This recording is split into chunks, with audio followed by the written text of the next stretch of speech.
महाशिवरात्रि का पर्व भगवान शिव की आराधना का एक सबसे बड़ा दिन माना जाता है। इसे फागुन मास की कृष्ण पक्ष की चतुर्दशी को मनाया जाता है।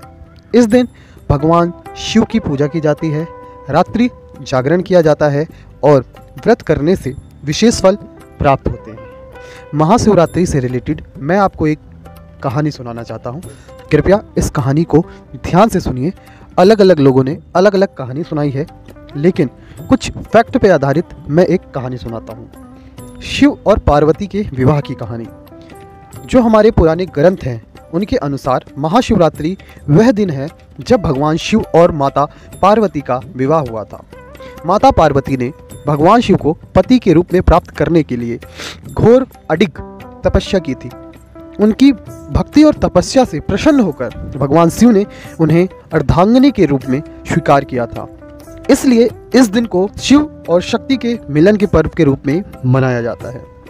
कुछ लोग इसको समुद्र मंथन और शिवलिंग का प्रकट होने की कहानी के अनुसार समझाते हैं। एक अन्य कथा के अनुसार जब देवताओं और असुरों ने अमृत प्राप्त करने के लिए समुद्र मंथन किया तो उससे एक विष निकला। इस विष की तीव्रता इतनी अधिक थी कि इसे संपूर्ण ब्रह्मांड नष्ट हो सकता था।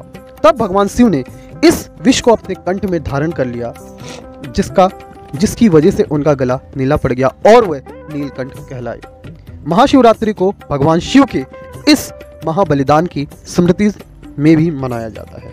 तो ये कुछ मनाई जाती है। ऐसी बहुत सारी और कथाएं हैं जिसके अनुसार महाशिवरात्रि मनाई जाती है। महाशिवरात्रि के महत्व के बारे में बात करते हैं। इस दिन शिव भक्त उपवास रखते हैं और रात्रि भर जागरण करते हैं। इस दिन शिवलिंग पर जल, दूध, बेलपत्र, धतूरा और भांग चढ़ाकर भगवान शिव की पूजा की जाती है। इस दिन ओम नमः शिवाय, ओम नमः शिवाय, ओम नमः शिवाय मंत्र का जप करा जाता है और ये जप अत्यंत शुभ माना जाता है। ऐसा माना जाता है कि महाशिवरात्रि पर की गई पूजा से सभी पापों का नाश होता है और मोक्ष की प्राप्ति होती है। निष्कर्ष क्या है? महाशिवरात्रि केवल एक धार्मिक पर्व ही नहीं, बल्कि आत्मचिंतन, आत्ममनन और शिव की भक्ति में लीन होने का एक अवसर भी है। यह शिव के असीम प्रेम, त्याग और शक्ति का प्रतीक है।